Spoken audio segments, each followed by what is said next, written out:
Hey guys, this is Norbach, and I'm going to bring you another video about talents and glyphs. I've been getting a lot of questions about this, so I kind of wanted to clarify some things so you guys understand what page I'm on and why I'm on that page.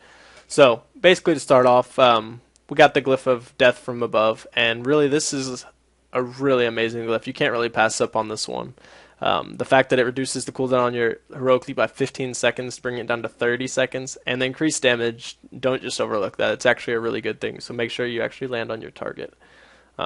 If you're actually, like, say you're chasing a druid that's just blinked away, basically, and you leap on top of him with a Mortal Strike, Heroic Strike, a lot of times that can put him right back down to really low or even close to execute range. So this is an absolute must glyph. When we go over here to Glyph of Gag Order, it's another absolute must. I don't care how many silences your team has, like, you can't have enough, especially with the way Mr. Pandaria has been working for me. A lot of switching targets, a lot of fast play. So really, the fact that I have more silences to maybe silence out of stuns is really a strong ability for warriors. And I actually played with this at the end of last expansion when I played TSG. And just the fact that I have arena target 1, 2, 3 heroic throw, even though it's got a little delay since it's got a little travel time, it's really a great ability, especially if you want to blanket somebody, like so they can't say mass dispel some type of crowd control you've put on one of the other persons, like the shaman. If the priest was going to mass dispel, you can just blanket him and then actually go for the kill from there. Maybe if he was Hodge, so he doesn't mass dispel the Hodge. So this is another one you absolutely must have Gag Order. I feel it's too strong of a glyph. The final glyph, this one I've got a lot of questions about, and I've actually, with the questions that I've gotten about Glyph of Hindering Strikes, I've actually considered changing it. I do think it's a great glyph if you use it right, but I'm just not used to it enough to actually use it correctly. I feel like a lot of times I'm hamstring while I have them slowed from the Hindering Strike. So, what would be my secondary options? Well, Glyph of Blitz, I definitely think is a really, really strong glyph, especially if you're running more of a Zergy comp, or even if you're not running a Zergy comp. Just the fact that your charge can stun 3 targets, interrupting cast, just putting people on stun for 1.5 seconds, especially with the amount, more having, if you have double time, you're charging twice every 20 seconds, basically, which that's just absolutely amazing that you're having 2 stuns within 20 seconds on up to 3 targets if they're grouped up. So that's something to keep in mind. Possibly try that out. It kind of depends on your comp again. Glyph of Hamstring, no, it's not worth it. 7 rage to free rage. I'm just not really sold on that one. Long charge, this is something that is really an overlooked glyph, I would say. I think that it actually helps you get to so many targets. You wouldn't realize it unless you tried it out. Especially if you had it last expansion, I'm sure you know what I'm talking about. Just the extra range is really missed because of the new glyph changes, for me at least. Mortal Strike, it sounds cool that you get extra healing, but warriors really aren't a primary target, so that's nothing that I would really want to get these days. Overpower, I don't really cleave enough for this one. Recklessness, when I'm trying to get my damage out, I'm trying to get it out fast. I'm trying to get it out when the healer's CC'd or around the corner. So basically, I don't really want to sacrifice that 20% crit just to have a longer duration. I want to end the match when it's supposed to end, and that's with a good CC chain, not over a 50% longer Recklessness cooldown. I want to time my cooldowns and get them down. So I'm going to pass on that one. Shield Wall, again, warriors really aren't a primary target, so you don't have to worry about it. Spell Reflect, it kind of goes along the same lines, but I think maybe if you went into an arena and you noticed that you've been getting a lot of these caster teams and they've all been trying to CC you, and you only have so many Spell Reflects, and maybe your healer's not the best dispeller, or just having trouble dispelling you and your teammate, then maybe go out for this one for a bit. It could pay off in the end, I believe. Moving down, the only other glyph that I haven't really tried that I feel as if could be a really strong glyph would be Glyph of Rude Interruption. I think I might actually try this literally right now after I'm done making this video, because it's so powerful, stacking with the other warrior's damage, and you really can't pass it up. If you get 6% from this, 10% from your Mortal Strike crit turning into an Enrage, you also get your 20% from Avatar. Really, really, just a really strong ability, and just you really can't overlook it. You might want to try that one out as well. So those are my main choices for your glyphs. Hopefully that kind of helps you guys understand what I'm trying to do. I mean, nobody knows exactly what's the best right now, but we all have our opinions, and I just wanted to share mine with you that gag order, heroic leap, definite glyphs. This one you can kind of play with, figure out what works for you. Okay, moving on to talents. There's 3 main ones on the first row, and I think they all have their spot. Juggernaut, every 12 seconds is when you can get rage. If you charge any more than every 12 seconds, you actually don't get rage for that second charge. So that's one of the weaknesses with having 2 charges every 20 seconds.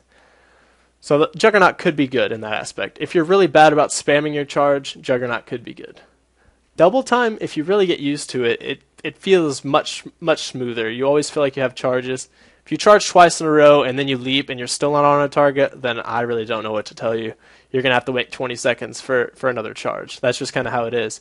You really should be on your target at that point, especially with people not going on warriors as much. Now, every now and then, granted, you're going to be chasing a target, but it's not going to be for 20 seconds, rarely ever. Another thing, I don't know if most people know this, but Warbringer is actually on its own stun DR, just like the other charges are now. And by the way, the charges actually DR themselves. I think that's new with the little hotfix they just put into the game. But this one actually is on a different DR than Shockwave and, say, Deep Freeze and stuns along those lines. So really, if you found the right comp, I believe Warbringer could be a strong one. Even though it's a longer cooldown, if you find a comp that really goes on targets that don't have a lot of mobility, every 20 seconds you're going to have 7 seconds worth of stun to go on people. So that's something to keep in mind. Maybe if you had, say, a Warlock and maybe he can death cool out of that, I think that would be a really cool thing to try out sometime. But I have not tried it so far. The next tier, Second Wind, is unparalleled by these other 2. Not even going to go into it, but it's definitely the way you want to go. Here we go on to the next row, Staggering Shout, Piercing Howl, and Disrupting Shout. It's definitely the most dynamic row of all of these. You really can choose any of these in different situations. Now, I think Piercing Howl is probably the weakest now, especially with the amount of mobility that warriors have.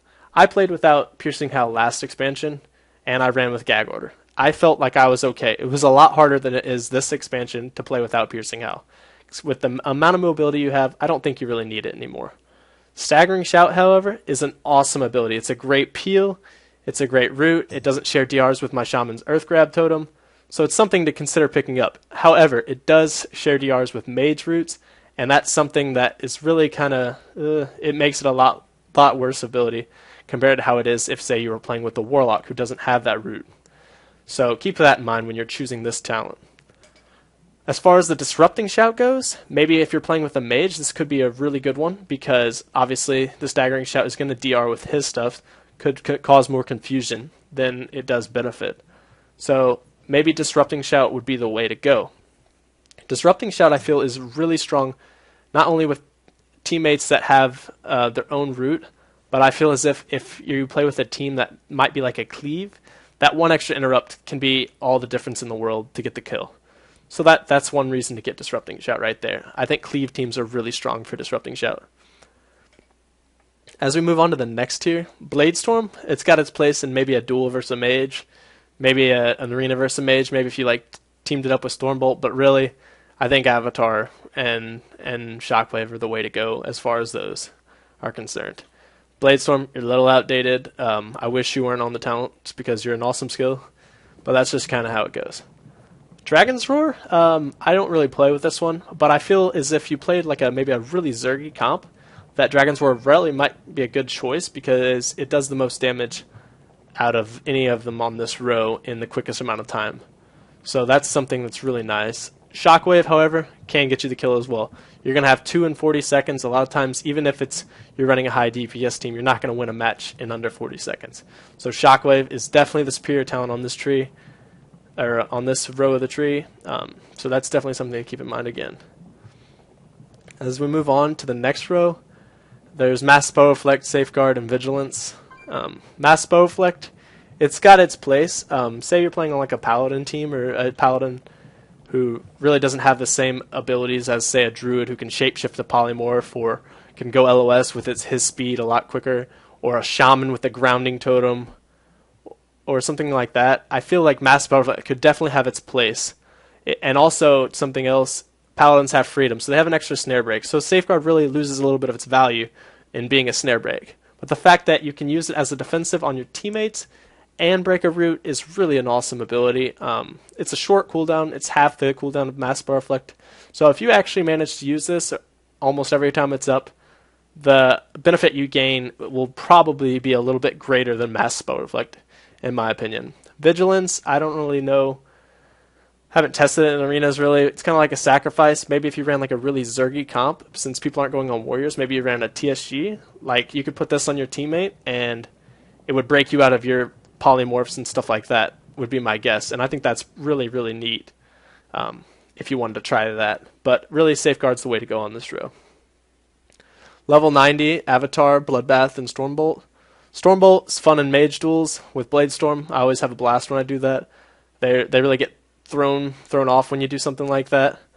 But that's pretty much the only places I really do that. Stormbolt does a little bit of damage. It's not bad. Plus, it looks really awesome in its 30-yard range. Bloodbath is more of that cooldown for a lot of people that don't like longer cooldowns. But it's really inferior to Avatar, unfortunately. Avatar is the long cooldown, and if you use it at the right time, it's just unparalleled by these other two again. So Avatar is the way to go. 20-second freedom, 20% damage, and 30% extra rage. You can't really complain about that. Plus, you turn big and red. So that's my thought on talents and glyphs, guys. I hope that helps you out. Like the video if you want. Thumbs it up. Thanks, guys. See you later.